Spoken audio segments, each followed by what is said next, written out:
Thanks, Chip. New developments in the Ebola virus case. The number of people the patient may have had contact with has increased now to 80. Dallas County Health and Human Services released that information this morning, and 4 of the man's family members are now under state order to remain isolated in their home until October 19th. Now, we will talk with Dallas County Health and Human Services Director Zach Thompson about these new developments in just a couple of minutes.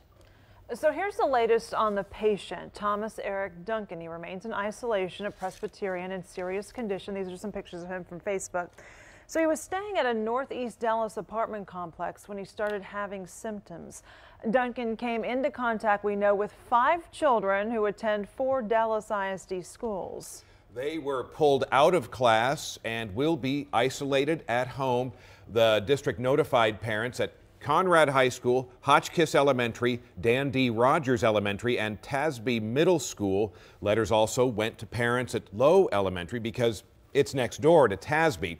Fox 4's Saul Garza is live at Rogers Elementary with more. Saul.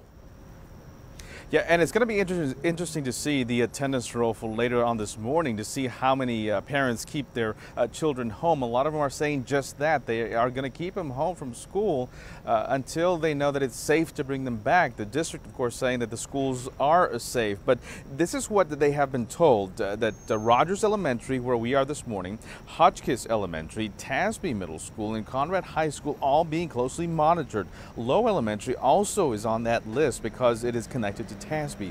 Now, this after DISD announced that 5 students may have been exposed to the Ebola patient. He was staying at some apartments nearby in this area. Now, those students being closely monitored at home. The district yesterday sent letters in several languages to parents, made phone calls, went on social media. Crews also were brought in to thoroughly clean the schools. Now, yesterday when parents got word, they started, though, picking up their kids from school early. They won't tell us what kid it is, whose class they're in. So I'm like, what if one of them was in their class? I am very afraid, and I feel like they should let us know. As safety for our children, they should tell us who the child is and where the people are living at, because it's our obligation to keep our children safe, and it's their obligation to keep us safe. But the district saying for privacy reasons they cannot disclose the names of those students. Now, Superintendent Mike Miles did visit the schools yesterday. He says the 5 students may have possibly made contact with the Ebola patient over the weekend. They were then in school earlier this week. None, though, are showing symptoms, no signs of Ebola. And so, again, they are under close observation, and they will be under close observation at home for the next 21 days. And what the district has done is provided them with laptops and an iPad and internet availability and what have you. They'll be able to Skype with their teachers so that they don't get behind on their classwork.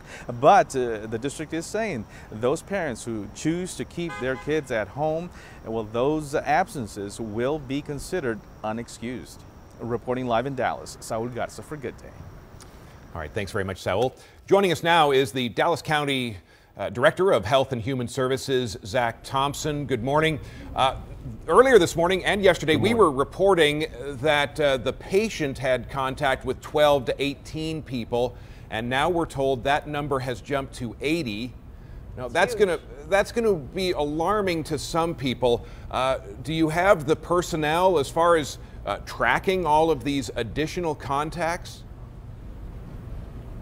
Well, let's put it in perspective. We're only focused on the close contacts, and then those who have follow-up, public health follow-up. Yes, we have the staff. So I think the issue is about finding the possible contacts. None have shown any symptoms. So at this point, the CDC, Texas Department of State Health Services, and I want to commend Judge Jenkins, commend Dr. Leahy, Dr. Perkins, that they have signed a control order that now requires the family to stay in their residence. That's a key point, and that should help protect or reduce the fears that Dallas County residents have about the family interacting with other people. When you mentioned yesterday, you said it was 12 to 18. Those were mostly family members. We now know that 5 of them are kids. When you say 80, where did he come in contact with these people?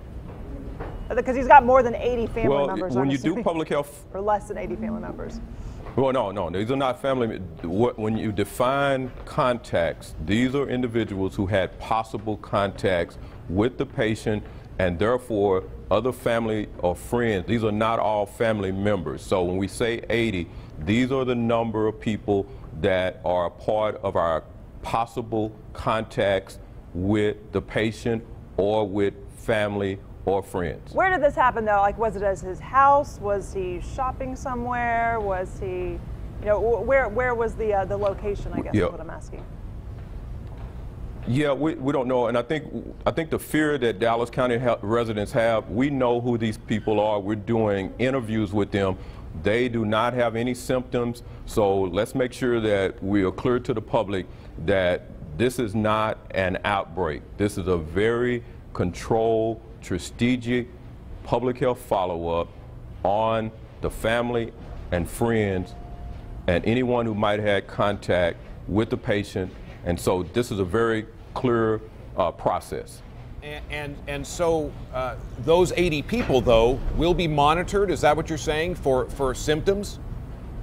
No, yeah, that's a good point. No, the only people that are being monitored at this point are the close family members, and that's why the control order is put in place, and the other individuals will be interviewed. And at this point, make a determination on a next step. So there is not 80 people out here that are showing any symptoms. So I just wanted to make sure that's clear for the public. And I'm really asking Dallas County residents to really listen to what the CDC, the State Health Department, and Dallas County. At this point, we don't see any, there's only one confirmed case. Right. There is no other person in Dallas County showing any symptoms of the Ebola virus. Yeah, and the majority of doctors you talk to all feel very, very confident that we can stop the spread of this case right here in North Texas, at least for our area. We're very confident in that. All right. Yes. Dallas County Director of Health and Human Services, Zach Thompson, thank you so much for joining us and giving us that update.